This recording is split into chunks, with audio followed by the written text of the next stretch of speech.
Hello everyone, I want to welcome everyone to another episode of Warmachine. My name is Tony.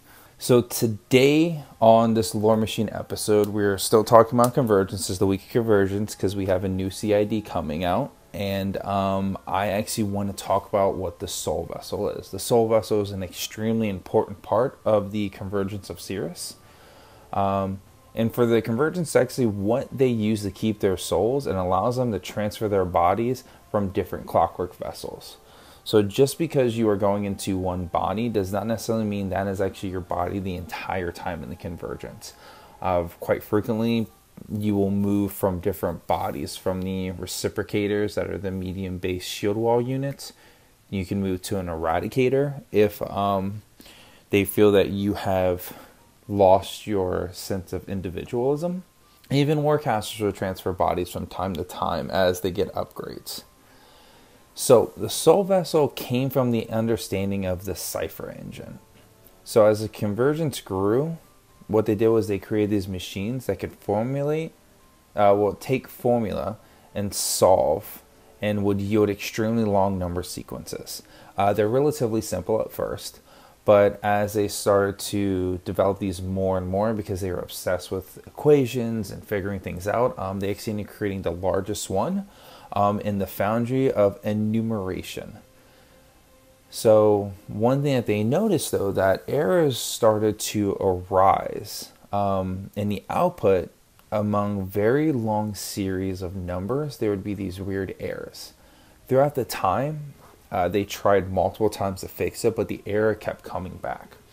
It was actually in 333 AR, a priest named Helicratus actually applied a new algorithm to the output and realized that it was a pattern.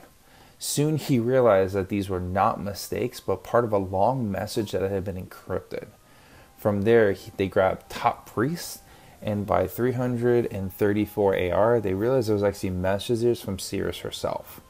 It took them another year until Helicratus ended up decoding one of the first messages. He realized that Cirrus wanted the priesthood to become one with the machine and abandon all flesh. This ends up being one of the tenets of the convergence of Cirrus whenever they evolve from the cult to this convergence. What this did was initiate the Amina Corpus procedure. It is the process that the convergence will use to transfer the soul to the body.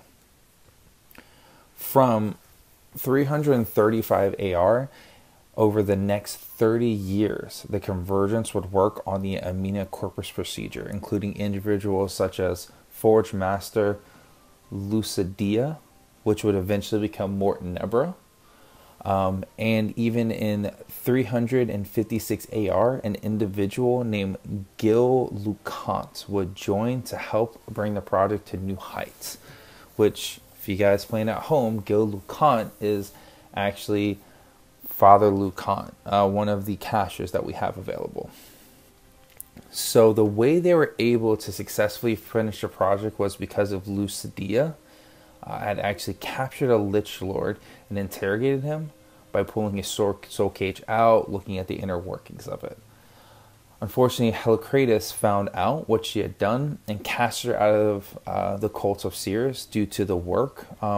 This is mainly because this was considered necromancy.